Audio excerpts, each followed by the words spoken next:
Hello world! Hi there, this is my son Adam.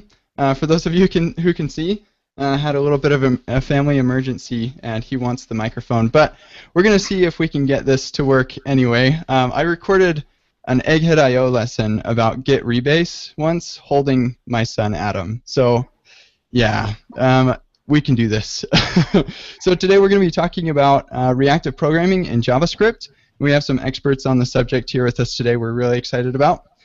But before we get into that, I want to just give a shout out to our sponsors. So Egghead.io is the show's premier sponsor, and they have a huge library on bite-sized web development training videos. You can check them out for content on JavaScript, Angular, React Node, and all kinds of things. Then Front-End Masters is an expert-led workshop, recorded workshop that has courses on advanced JavaScript, asynchronous and functional JS, as well as lots of other great courses on front-end topics. And Track.js reports bugs in your JavaScript before customers even notice them, and with their telemetry timeline, you'll have the context you need to actually fix the bugs. So check them out and start tracking JavaScript errors today at trackjs.com. And Wallaby.js is an intelligent and super fast test runner for JavaScript that continuously runs your tests as you make changes. It reports code coverage right in your text editor, and immediately, like as you're changing the code. It's very cool. Check them out at wallabyjs.com. And Code Cove is code coverage done right. Reduce technical debt and visualize test performance with faster code review. Code Cove is highly integrated with GitHub and provides browser extensions that are totally awesome. Learn more at codecove.io.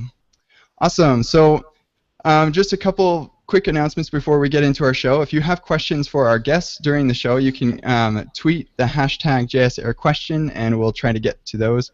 And then, as always, follow us on Twitter, Google+, and Facebook to keep up with the latest. Remember also that this is a weekly show, and so next week we are, I should have looked at this. I totally forgot to double check. We have a show next week, and it will be at the same time and same place. And if you check out JavaScript Air, you'll see it is the Internet of Things with JavaScript, and we're going to have some awesome guests there, so check us out next week. All right, I think that's it. So let's go ahead and get into our introductions. So we'll start out first with our panelists. We have Brian Lensdorf. What's up? And Dan Abramoff. Hey there. Hey there. Kyle Simpson. Hello. And Pam Sully. Hi. And again, I'm your host, Kent C. Dodds, and then we have our awesome guests, Andre Stoltz. Hello, folks. That's me. And Ben Lesh. Hey, everybody. And Matthew Potosaki. Privyet. Did I say your name correctly? I practiced. Close enough. Okay, you can correct me here in a second. So why don't we get a quick introduction to each of our guests before we get into our subject. So Andre, why don't you give us a second to introduce yourself? So I basically, yeah, I'm a JavaScript programmer for a while, and I first learned reactive programming through RxJava, so I've also done Android programming, and so that's how I got introduced to Rx, and then I started applying that to RxJS, and been an addict to that since, well, probably 2 years, and I wrote this introduction to reactive programming. It's kind of this gist blog, and that's basically like in a nutshell. Cool, thanks. Ben? Let's see. My introduction to reactive programming was here at Netflix. I'm a senior UI engineer at Netflix on the Edge Developer Experience team, and I'm also the project lead for RxJS 5. Sweet, and we were just joined by another panelist really quick, Ihani Ikakuchu. I think I said your name right. You can correct me if I'm wrong. All right, so Matt, why don't we get an intro to you? So I'm Matt. Let's see, I've been working on reactive extensions in some form or fashion since about 2009, culminating in working on the reactive extensions for .NET and then porting it over to JavaScript about 2010. And we open sourced everything, thankfully, in 2012. And pretty much have been on point looking at reactive paradigms pretty much since the beginning. working on both the observable side of things as well as the async enumerable or async iterable side of things. So pretty much for the past 7 years has been kind of my life, along with IoT related things as well as others. Cool. IoT. Maybe we should have had you on our show for next week. Yeah, so I actually gave a presentation last week on Tali, which is the peer-to-peer mesh networking that you can put on your phones, which basically runs Node on iOS and Android to do peer networking. So. Oh, very cool. Awesome. So thank you all for introducing yourselves. Matt, as part of your intro, you mentioned something about a paradigm, and I think that's a good way to kick off our discussion. We're talking about reactive programming, which is a programming paradigm. Could we? I'm going to go try and put my son to bed, but if you guys could start out chatting about what a reactive or what a programming paradigm is, and what is like how reactive programming fits into that. Okay. Well, I mean, I'll start off as, to me, a paradigm is a way of thinking and a way of describing a certain set of features, as it were. To me, that boils down to a paradigm. So, you can think of interactive or imperative as a paradigm. You can think of object-oriented programming as a paradigm. You can think of reactive programming as a paradigm. That to me just kind of sets, its practices, its rules, its basically a whole framing for discussion around a particular topic. And what that means down to reactive programming is kind of fuzzy, as it were, because reactive simply to me means reacting to events or a particular stimulus of some sort.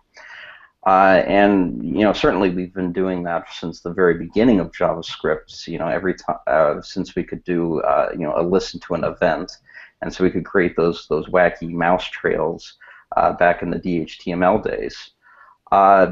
But something there was fundamentally missing in terms of a way of describing things and a way of composing things that we just didn't have before. That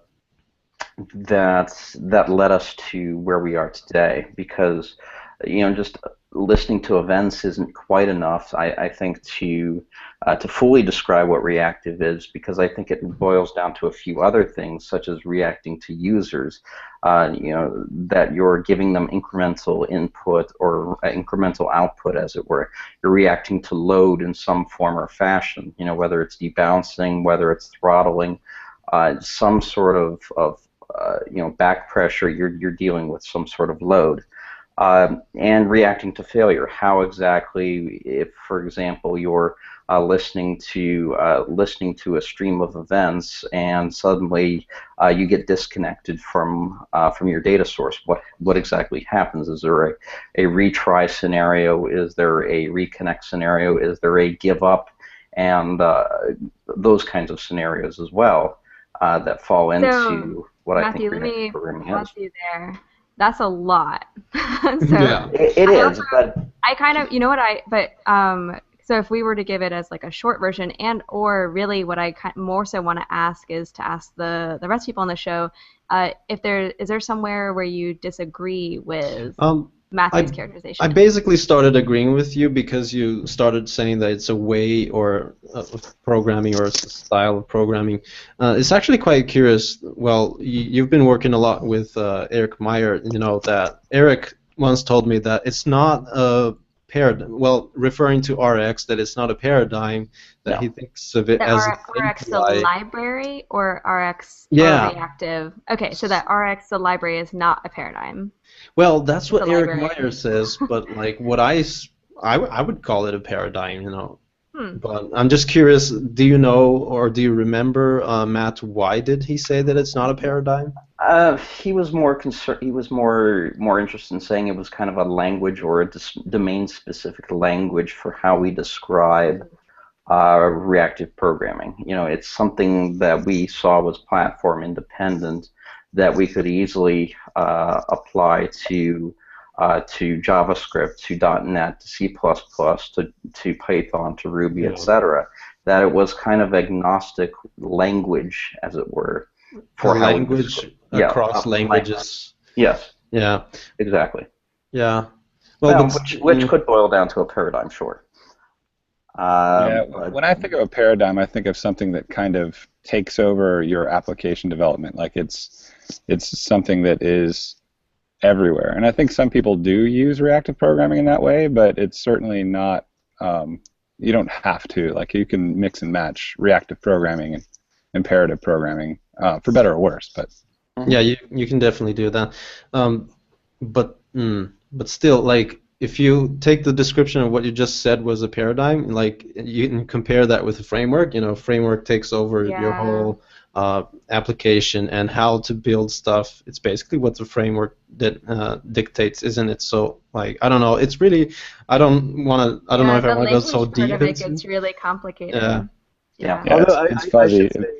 I think that it guides composability. Like if you're going to be functional the whole time, it'll help you compose. If you're going to be object-oriented the whole time, it'll help you plug everything together. So it's kind of a subset of programming that helps you compose. Yep. Yeah, that's pretty much it. I mean, there's nothing that we ever described when we created it that we're like this never it was intended to become your entire paradigm. You could use it where you need it. You could decide to use your whole application for whatever you need. But what it was really designed for, at least for us, initially internally, was more along the line of bridging to everything. So bridging to events, bridging to your particular library, bridging to events, to async, to whatever. So it was building bridges for people to onboard themselves onto more of a reactive programming, but it was never That's probably why Eric Meyer called it like an API, because it's an interface between stuff. It's a bridge layer. It's an API. It's everything. Yep. Yeah. So I'd like to posit something and see whether the guests would agree with this or not. But if I were to try to characterize what is or is not the paradigm here, to me the paradigm is slightly bigger than just reactive, because reactive is kind of one quadrant of that four quadrant thing. And I think maybe we could try to describe paradigm as understanding those four quadrants and what they mean to asynchronous programming. And reactive then is one part of that overall paradigm of understanding the difference between single versus multiple and push versus pull. That's the axes that are at play in that quadrant. Right. So Yeah. Actually, I agree with that. We're starting to go to the topic of what is reactive programming, and I do understand the definition of the quadrant there, the observable fits there, but I do think that reactive programming is much more wider than that, and it includes stuff like spreadsheets. Spreadsheets are really reactive. They've always been, and how can we have a definition that encompasses that as well? Right, and you've got reactive programming in the form of like Ember's computed properties, for example, which are they notify down that something has changed, but they don't actually process all the changes until you pull. So it's just pushes a notification, then you have to pull to actually map values and compute properties and that sort of thing. So, but that's still, that's still reactive programming. It's just a different flavor of it. Sure, and when you look at the quadrant, what you're really looking at is kind of that promise being a single value async, and then observable being the other aspect of a push-based notification for multiple values. What you could also put in there, things like async generators. You could put in async iterators, whatever it is. I think it's, but for that particular thing there, at least it's push versus pull, single and multiple in that particular way that we usually talk about it. But if we talk about it strictly async and sync, then we've got to add in async iterable and everything else. Are you sorry, Kent, just wanted to clarify what Matt was just saying. So are you suggesting that reactive programming is more than just what most people think of, which is the observable, that includes these other sorts of patterns as well? And if so, can you explain maybe just a very high level what the differences are, because some of us may have a little bit of an intuition about what an observable is, but async generators, for example, might be much more foreign. Yeah, to give you an idea of what reactive programming is, goes back to that whole thing of being a language to describe dealing with users, dealing with load, dealing with failure, etc. But when you boil it down to something else, if you're boiling it down just to the observable interface, then that's pretty much what you have there is a way for you can describe a consumer and a producer. The consumer being the observer and the producer being the observable, and then you have this contract in between them, which is this subscription, as it were, and that subscription then you can use to compose further on down the chain. Now, async generators, are a totally different thing in terms of how you can, next whenever you want to, kind of thing, or yield rather whenever you want to. Which is a fairly open paradigm as to how you would do it, because there are plenty of libraries out there using async generators. Co being one of them. Gosh knows how many others. I'm sure Asequence, your stuff does it as well. So what we tried to do was just kind of break it down as to improving the existing subject-observer pattern and adapting it there for a single way of describing events, asynchronous data, etc. So I would say that in my mind, reactive programming is really any sort of event-driven programming in which an event triggers an update to something, and that update can be processed in individual steps. So if you can compose a bunch of individual steps and then have some event trigger to actually execute those individual steps, so say with Ember, which is completely different than observables, then that is more reactive programming. I think you can get into doing reactive programming similar in a similar fashion with like CSP, but that's so imperative that the steps kind of get munged together, and so I would say that's a little bit less reactive. It's still very event-driven, however, but I think the two biggest pieces are that the composable steps and having an event kick off executing those composable steps. Yeah, I'm thinking more on the lines of that what Ben just said, but like I'd like to abstract it a bit more, and I also see callbacks, like traditional callback API, as reactive, and that kind of that's because it's the opposite of having remote changes, and it's basically like if you have a class or a file A that's changing B, so like it may remotely set something in B, right? So then that's like a typical imperative style. But if you have the opposite, where B is just registering that I'm interested in something that happens in A, and I will change myself, so B changes itself, then I call that reactive, because then A is sort of unaware that it needs to set something in B, but it just broadcasts that, hey, here's something that anyone can do with it's an event or something, and you could do that with events and callbacks. So by that definition, pub sub, the old school keyword, that would be reactive programming. In my opinion, yes. Well, that brings up a question. If everything is like all these things are reactive, you have like observables and generators and 20 different flavors of async. Is there any good real life like subset that you feel will make your application more simple? Like I know how generators can send stuff back and forth, and you might need that power, but streams kind of just give this simple data flow through your app. And my question is, in real world examples, is there a strict subset that you would suggest to stick to? I mean, I wouldn't. I think that say, observables and RX could cover 95% of use cases. CSP and transducers could cover 95% of use cases. But it's really, I mean, I think it goes down to what you're more comfortable with. I know I've had conversations with Kyle, and Kyle's more comfortable with the more the slightly more imperative style, like the generators and async await and that sort of thing. Is that correct, Kyle?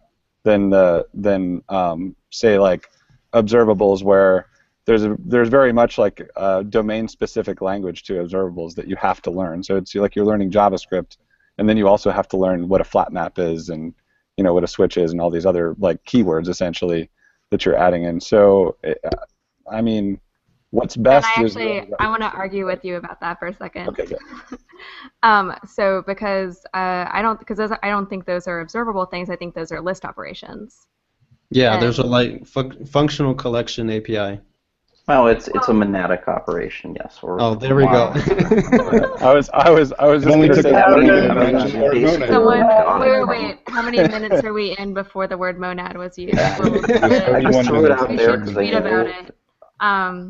No, but it's because actually I might want to steal this to talk about this idea. But in terms of the like, if everything gets reactive, is everything reactive? And actually, at the beginning when Matt was talking about, well, we do reactive things because we add event listeners, but like, if you just add a click handler, is that reactive programming? And I think most people would say no.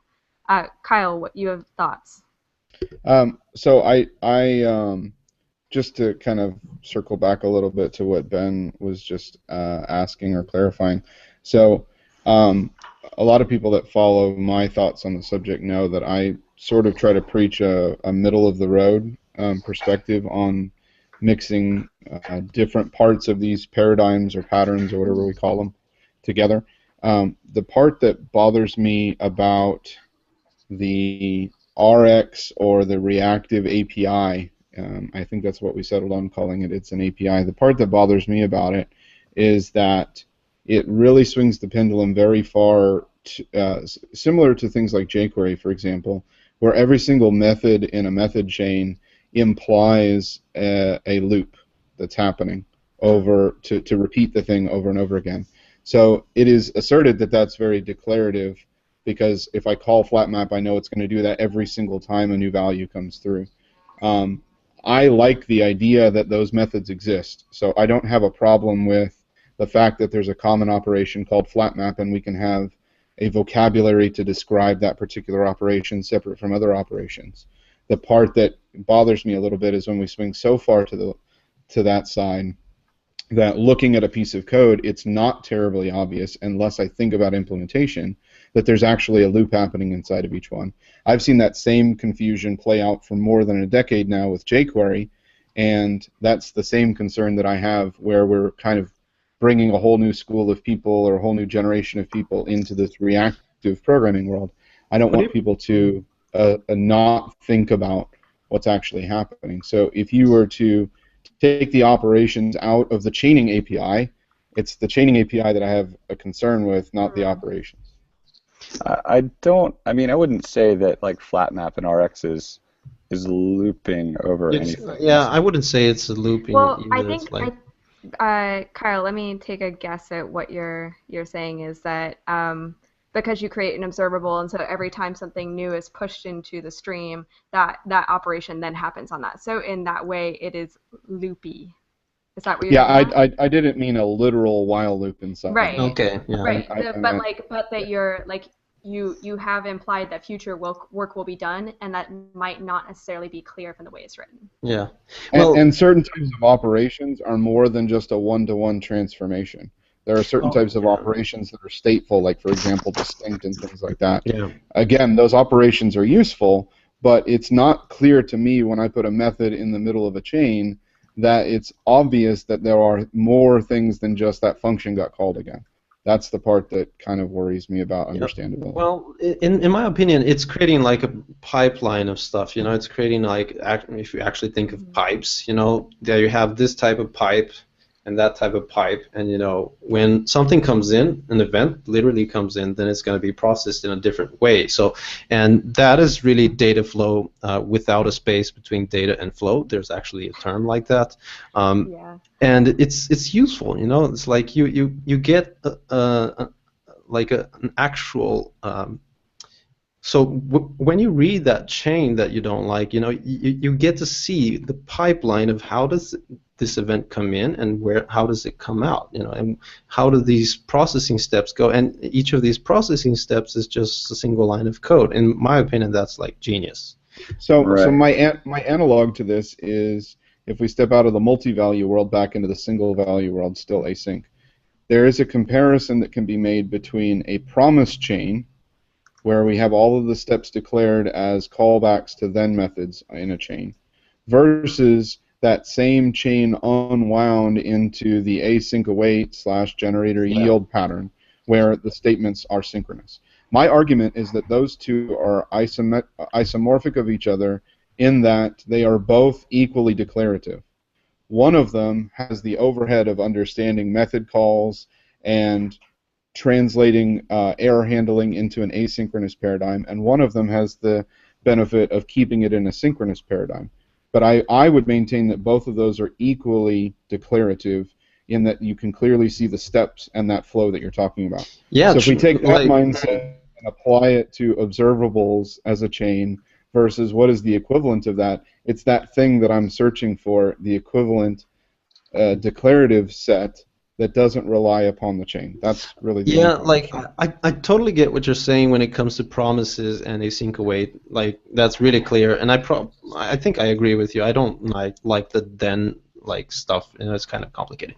But when it comes to things like observables, I don't actually know how would you do a flat map in a async await style that would be sort of clear what you're doing there. Does anyone have any idea? Yeah, and I don't know how you'd be able to accomplish the same thing there either. I think that one thing that we're kind of skipping over about whenever he was talking about, say, distinct or buffer or these other operators that you would find in RxJS, one important distinction that you have when you've got these chained operators is that anything that's actually doing anything with state, that state is managed and contained within that one operation. It's basically impossible to spread that state across multiple operations unless you're closing over some external state. Where when you're dealing with your async awaits or your generators, it's very easy actually to transfer state from one step to the next, even though those things are happening asynchronously, because it's all kind of in one function body. And there's other weird things that come with that too. Like if you put a generator on a class, for example, or call it just right, this context gets carried throughout the lifetime of that generator. And if this happens to have some huge array of things on it, then it could result in some sort of weird memory leak. So it's one of those things. Like I tweeted the other day, like if you think that you found the perfect async paradigm, you're probably dead wrong. Like there's no way. There's definitely foot guns and bugbears about every single async type I can think of. And I think Kyle is onto something about where some of the I think some of the confusion lies around RxJS is like, here's the stateless thing, here's the stateless thing. Oh, this one here has some state, but it's important to remember that if there is state in an operation, it's contained in that operation and it doesn't leak out. So, and also, if it's state that's managed for you and you don't need to worry about it, it's basically invisible state that it's harmless. You don't need to care about it. It's just working for you instead of you working for it. Yeah, I'm going to totally disagree with that. You don't get to not think about it and understand what you're doing. I think my take is that it's dangerous to simply drop in a method because I saw it working on Stack Overflow and the end result gave me what I think I want, and I'm not understanding how it works. So you don't have to write your own Rx, but I do think having an intuition of each of those operators, which things like rxmarbles.com is a great way to get there, but you could have an intuition about each of those operators. Yeah. So flat map is actually map and flatten. There you go. I don't think with that description we need to go into how does it actually work with the state and the variables inside. It's really flat.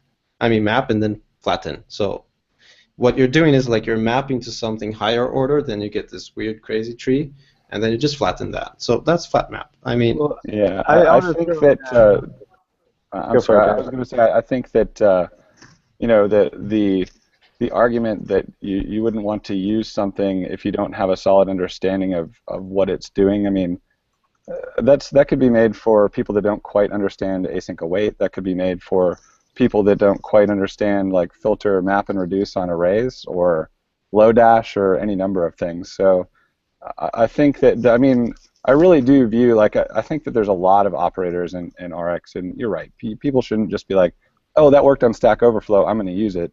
They should understand it.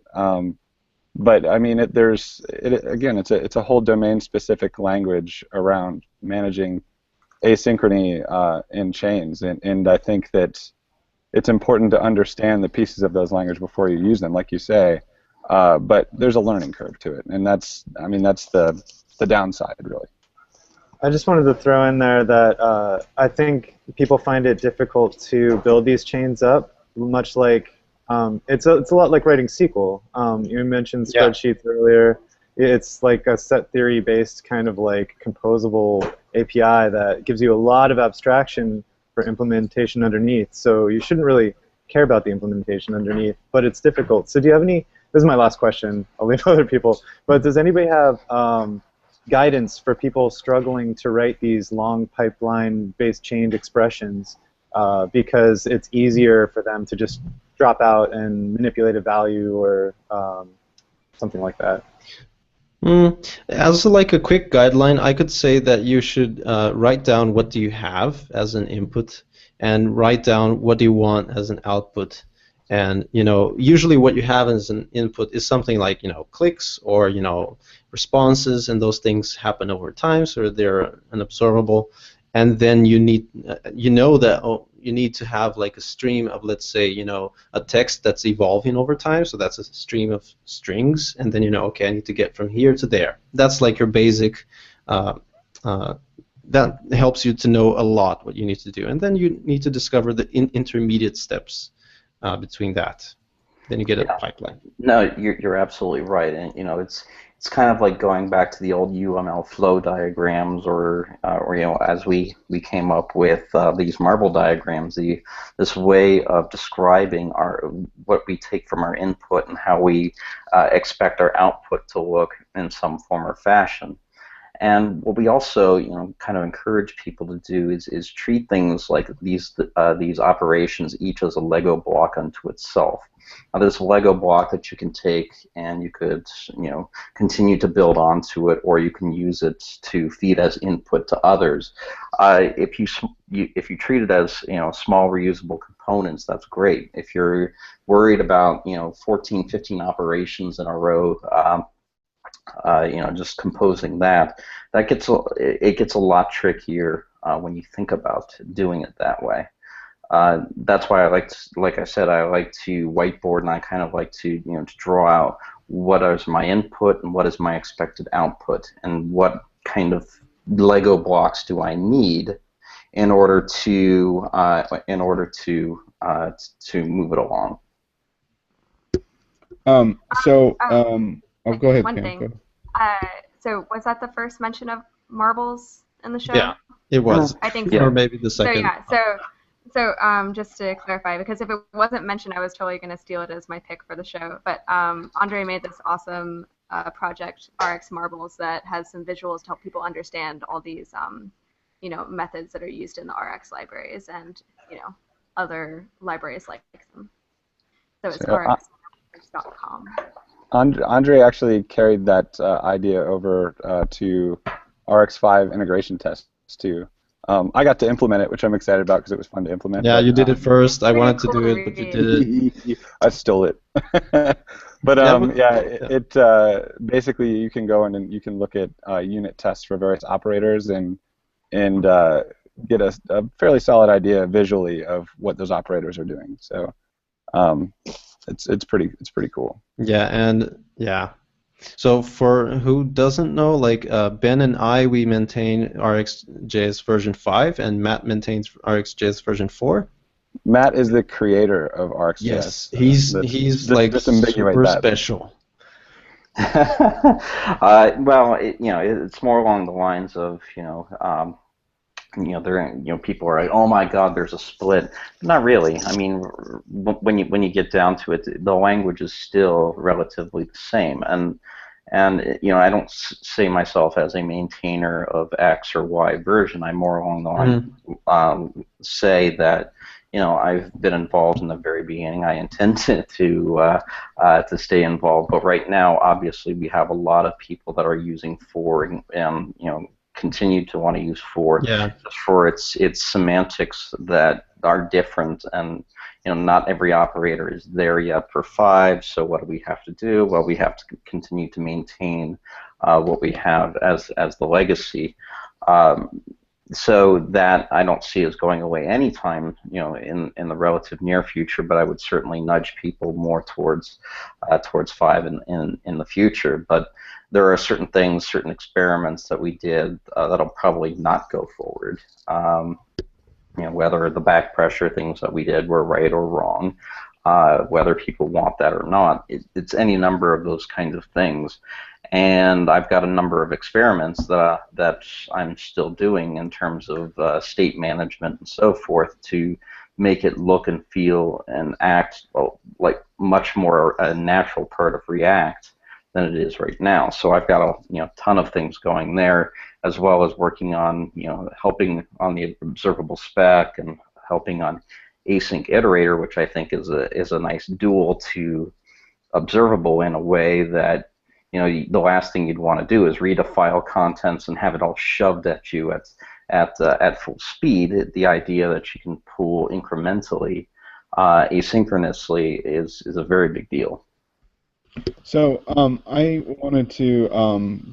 I think we'd be remiss as a show if we didn't. We're kind of doing it backwards, but we should give, I think, a very simple, conceptual, almost metaphorical foundation for what an observable is, since that really is kind of the meat of reactive programming, wrapping your brain around it. So it's not only an API with methods and operators, which we kind of described, and thinking about that as a as a pipe in plumbing, where the different elbow joints in the pipe or these different operators. That's one way of thinking about it.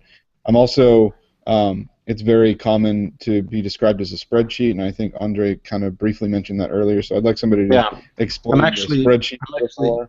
Okay. So I think we need to do that. I personally wrap all of this up, and I know this is going to sound silly, but I wrap all of this up like the Willy Wonka candy machine. If anybody remembers from Willy Wonka, where like a whole bunch of stuff happens. So one thing comes in, a whole bunch of stuff happens, and on the other side something comes out. That's kind of what I think of at a very high level. But we should explain those lower level conceptuals. Yeah. So You should really update the Wikipedia article for Monad with that exact explanation. So let me explain this spreadsheet thing. When I said that there's A and B and stuff, in imperative programming in the classical type, if A is a module or file that changes B, then A has inside itself that definition saying I will change B. Now, if you look at spreadsheets, if you have a formula B1, if you have a cell B1 with a formula, and you have cell A1, then the formula is defined in B1, and it says, let's say B1 equals A1 times 10. So the definition of that dependency happens in cell B1, while A1, if you look at it, you just see a number there, and you're like, so what? It doesn't look like this is changing anything else. So that's why spreadsheets, when A changes, B will change automatically, but that dependency was defined in B. So B is sort of owning that dependency of how is change propagated.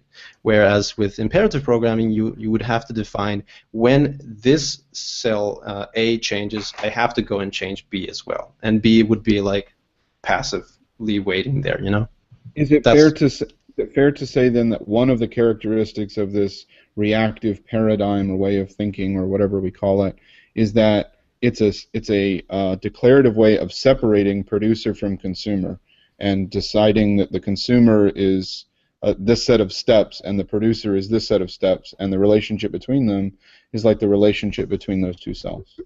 Yeah, so the relationship is defined in the consumer, you could say. The relationship of change, especially. Yep. Right. Yeah, it decouples the producers from the consumers in a way. So if you were to look at if you were to see some imperative code that was to say you just found a random line of code and it was like var c equals a plus b, you could assume that a and b were updated at some point above there because some event was triggered and a and b had to be updated. Either a or b had to be updated. If you were to have an observable of a and an observable of b, you could then create C by having like a scan over those things and adding them together. And the interesting part about that is now you no longer, like C no longer cares what updated A or B. It's been decoupled from that. It only cares that it has a stream of A and a stream of B. So in that regard, reactive programming is kind of isolating each one of those steps. So at any point, you could go and say, well, my stream of A is now coming from a WebSocket, or it's coming from mouse movements, and you can just change it out up above. Yeah, I mean, if you go back to the original subject-observer pattern, it's not much different than, say, the DOM event, DOM level 3 events where you have add event listener and remove event listener. The problem is that the producer suddenly has to know about all of its observers, which definitely is not the case with observables in the way that we've done it. And so much so that they're nicely decoupled and so forth. That contract between the two is that subscription that we have that kind of ties them together. That's really one of the key differentiations that we came up with. Yeah, so I was kind of excited as well to explain observable. It's always this exciting thing. But anyway, it's kind of like a problem is that people think that subscribe is like add event listener, and it's really not, because as Matt just said, it doesn't have a list of observers. So subscribe is more like invoke or call, where basically you give a set of 3 callbacks, next, error, and complete, and you say, hey, give me a bunch of values happening over time and deliver them on these 3 callbacks. And then the subscription represents that execution happening over time. So if you say again subscribe, then you're basically saying, hey, give me more values again on those 3 callbacks. So it's like that's how people get confused a lot with cold and hot. It starts with knowing that a subscribe is basically an invoke. It's not like an add event listener. So one of the ways I've been explaining observables to people, so people don't get confused about hot or cold, or whether or not there's a list of observers underneath. An observable really is nothing more than a function that takes an observer and then returns some cancellation semantic. Like it's it. So anything that could happen inside the body of a function that you gave an observer to could happen in an observable. So maybe it is, subscribing to a subject inside that does keep a list of observers. Basically the idea is you call a function with an observer, and then you tie that observer in some way to some producer and push values out through that observer. I would describe, instead of cancellation, I would describe it more as the creation and tear down semantics. The creation, if we were to liken it to the add event listener, the creation would be the add event listener. The observing would be that handler, and then the tear down semantics would be the remove event listener. So kind of you have a whole life cycle. You have the creation, the observing, and the unsubscription, as it were. Right. But the subscribe behaves like the function, because it's actually that function. Yeah. I mean, the most raw version of an observable would be basically a callback that can be called multiple times, but you have some kind of cancellation mechanism there if you want to cancel that thing, kind of. Yeah. Did that just make it worse, or? No. I mean, cancellation is fine to say it that way, but I'm more along the lines of, say, build up and tear down kind of thing, because cancellation is such a red herring that means so many things to different people, versus the kill it with fire versus I don't care about this result. Yeah, let's stop. Yeah. Yes. So that's why I say teardown is a lot more semantically pleasing, at least. Yeah, or start and stop. Yep. Start and stop. Yep.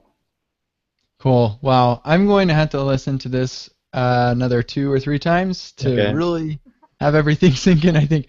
But the conversation's been really awesome. We do have several questions on Twitter that I'd like to get to.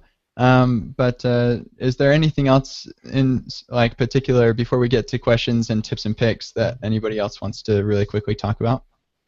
Oh, by the way, we just open sourced our contribution of bringing React Native to Windows. So yay! Cool. Wow! Congratulations, Microsoft. Very cool. Thank you. We should put that in links for the show notes.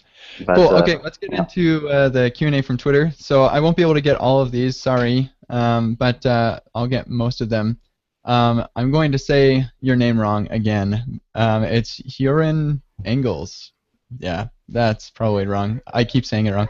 I know about Cycle.js to use RP on the front end, but what about back end? What good tools exist? Anything Express-like for this kind of environment? I'll defer that one to Ben.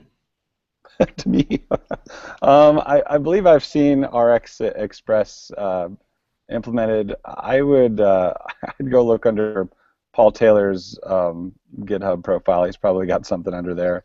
I have to say that, you know, at Netflix, most of what we do with reactive programming in the back end is generally RX Java related. I think that there is some RxJS in some of our Node services, but I don't think that there's anything where what I assume that the asker is asking for, like, you know, give me a stream of requests and I'll filter that out myself. I'm sure it exists. Yeah. It would not be hard to roll your own, but I don't know of any offhand that are very popular. I would definitely look at anything on npm that's directly linked to Rx that way. I mean, there are a ton of things like there's Rx Router, there's Rx Middleware. I've seen so many of these. Gleb Bamutov actually has a pretty good blog post about bringing Rx to the server, because what you're dealing with is you're dealing with rate limiting, you're dealing with all of these things that I talked about earlier, which is, you know, reacting to load, reacting to failure, etc. He covers perfectly in that blog post. And so there are a number of other things, like, you know, people have Redis and other database wrappers as well. So basically you can treat all of their inputs and outputs as observables. And one that's out there that actually has their queries are observable. So they literally say observable with some string, and suddenly that becomes kind of a two-way listener for going back and forth in terms of data updates and so forth. There are just so many ways that you can use Node and Rx together. Awesome. So, like I said, we're not going to get to all of these, but I think we'll get one more Twitter question from Vincent O. And he says, one of the pain points of Rx and reactive programming is debugging. Do you see better debugging tools arriving? And he also says, P.S. Go Cycle.js. Better debugging tools. There is. I bring this up every time someone mentions it, but there's please build that, please. Yeah, I know. There's a backburnered project on my team here at Netflix which is meant for debugging Rx Java. However, the structures are so similar that the idea is it actually logs out what's happening inside of your observable chain, and then we're going to try to visualize that and provide that in some sort of way where you can click on it and go to specific lines of code, or just something so it crosses the async boundaries and still links those things together. So I know that there's plans for one, but I can't tell you when it's going to be. We certainly have the long stack trace support in at least 4, and the fact that you could basically then cut out all of the Rx-specific code and then go back to where in user land it happened to have gone wrong. There's also been like Arcs visualization, or I think it's called Arcs visualization, where Yeah, you there's basically one thing. where you paste in some code and it'll literally on the fly just create a marble diagram for exactly what it's trying to do. So all of those kinds of things, in addition to adding do and things like that, to be able to basically intercept at each individual point, I think is very useful. Can we easily collapse the stack? Probably, and we'll get there. So maybe it'll be a matter of taking that constantly punted RX debugger project, like the notes from Netflix, and actually like pushing it to open source and hoping for contribution. So that might push it through a little faster. Yeah. Should do that. Yeah, especially as Angular 2 comes out there, people, that's probably going to be one of the number one features that people are going to want. Very cool. All right. I am sad that we didn't get to the rest of these questions, so if you all could go to Twitter and just look at the hashtag JSR question, that would be great. Especially Ken Wheeler's, I think his is really important. I'm sad that Dan Abramoff didn't ask me the difference between RxJS and Redux. Like every public appearance I've ever made, like somebody asked me that question. Scan. Yeah, one. Just so everyone knows, one has way less waterfowl. That's the difference. Wow. One's got less ducks. All right. Okay. Great. So let's go ahead and we'll get to our tips and picks. I did a poll recently and asked if people want to keep having us do the tips and picks, and overwhelmingly people love tips and picks. So this is great. We'll go ahead and start with the panelists, then I'll go, and then we'll have our guests go. So Brian, why don't we have you go first? Sure. Let me just look at them. So real quick, I linked to the Egghead series on RxJS. There's a bunch of stuff there. I also linked to Highland and Most, two libraries that you might want to check out if you're doing streams. And then I said check out the Favor the Laziness if you can. Try not to cheat while you're building up expressions. These are my tips. And normalization helps composability. So try not to mix all the different types of reactive things together because you won't be able to compose them very well. And I just also linked to a tweet storm that was about LambdaConf because, oh my gosh, that is a massive failure. And not all functional programmers are racist. Just throwing that out there. All right, moving on. Thanks for calling that out. All right, Dan, why don't we have you go next? So I have two links today to picks. The first pick is a library called Mobax. So this is actually kind of relevant to today's topic because it's a reactive library, but not reactive in the sense of like observables, but reactive in the sense of spreadsheet-like computer properties. And it can be used as a data layer for React or other apps, and it's like crazy fast because it knows exactly what you depend on. So if you have some state, your component depends on it. If you have like a giant array and only one item changes, it's going to re-render just that item. So it's really cool, and some people like it more than Redux because it kind of you don't have to think as much about structuring your state in an optimal way. So Mobax is my pick, and my second pick is just a link with pull requests I sent to as part of comparison between Mobax and Redux performance. So in Redux, it really matters how you structure your state to get optimal performance. And I'm linking to some pull requests that show how normalization, separating the IDs from entities in your state can give you much better performance, like 10-time improvements. So check it out. Oh yeah, I'll probably check that out. Sweet. Kyle. So to piggyback off of a very quick mention that Ben threw in earlier, some people that follow me know that I have a library called Asequence, and I have a reduction conceptual adaptation of reactive programming in my library, and it's called Reactive Sequences. So if anybody's looking for another perspective on it or way to play around with it, you can check that out. And then it was kind of mentioned, and I wish we'd talked more about like the learning side of it, because there's a ton of new stuff we just threw at our listeners, and the learning part is really difficult. There's several great resources that have already been mentioned, like the RX Marbles and so forth. But I would just throw out a mention of another resource that I put out. So it's, and this is not the first time I've even mentioned on this podcast before, but kind of like To-Do MVC compares coding patterns for, a to-do app.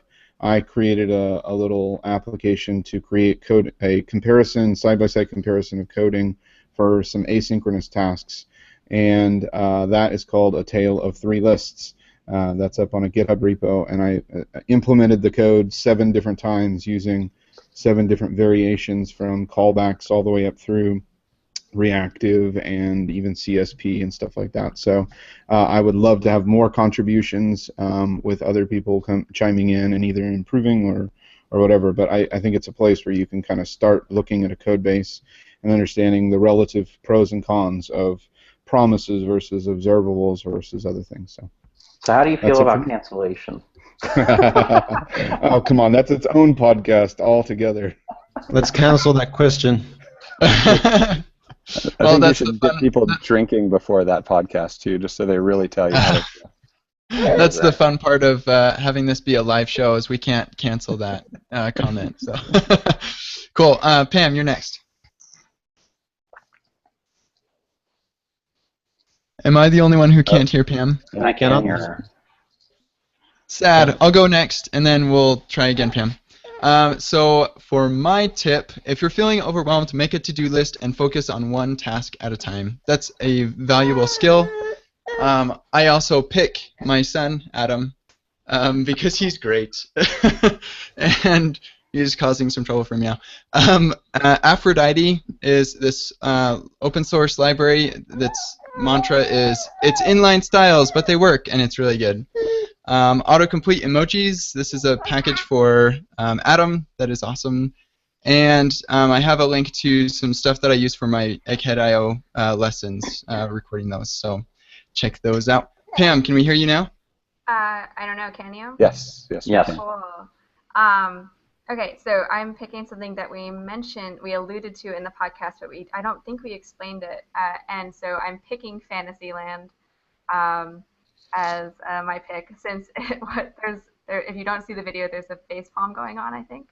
But I actually found it really useful. If you are interested in these things like monoids and monads and stuff like that, and you want like somewhere where it explains it, this is a place for that. And the story behind Fantasyland is funny, is because Brian McKenna is the owner of this, and it was he said, I want to do this kind of algebraic data types in JavaScript, and someone said, you're living in a Fantasyland, Brian, and so he wrote Fantasyland. And so that is how Fantasyland exists, and I think it's a really good resource for learning those algebraic data types. Yeah, the thread that started it is pretty good. It's epic. If you know where it is on the internet, I don't think I've actually seen that. It's in the promises. It was on part of the promises specification. Right. If anyone digs it up, definitely drop it in the links. Yeah. I'm pretty sure that's on the Promises A+ repo. Yeah, it was complaining about Venables are not monadic. So yeah. Yikes! I'll stay away from that conversation. No, just kidding. I'm sure it's very interesting. Cool. Andre, why don't we have you go next? Okay. I have 2 links or picks, and one of them is cycleconf.com. Next week we're gonna have the first. Well, it's not really like a conference scale; it's more like a meetup. But so I would recommend that people follow the hashtag CycleConf that we're going to use, because I'm going to release this surprise, and Ben is the only one that knows the surprise, but it's a surprise that would be highly relevant for this podcast, and I don't know, let's see, but I'm quite excited about the surprise. Then the second link, I would like to mention Most, which is a library called Monadic Streams. It's like not many people know about it, but it has an API that really looks like RxJS. It's kind of like, an alternative to RxJS, and it has like ridiculous performance. I mean, I don't understand really, like if Rx for runs like at 1 speed, then RX5 runs at 5 speed, most runs at 300 speed. So yeah, it's worth taking a look. That's my part, yeah. Wow, very cool. Ben? Yep. Brian Cavalier, the guy that writes most, is a really good guy too. So I would recommend if people are interested in learning more about RxJS 5 in particular, it's a good idea to go look at those unit tests. Like I was mentioning earlier, they're in the repository under the specs folder. It's also a good idea to go read the docs on how to write unit tests because it explains a little bit of kind of what you're looking at with those marble diagrams. But once you get it down, it becomes very visually apparent what each operator should be doing in each scenario. So and it's pretty exhaustive too. There's more than 2,200 tests, so there's a lot to look at and see how things behave. So that's a big thing. Also, I wanted to point out that Dan Abramoff is clearly. I want to just shout out, like, you want to go to whatever restaurant he's in because it's very reasonably priced. If you look behind him, it's like $2.50 for anything. That's pound. That's British pounds. So that's like $18. Approximately. Don't ruin my dreams. I was hoping there was like a Redux food truck somewhere. Nice. I'm still going to put that as one of your picks. All right, and Matthew, you are our last one.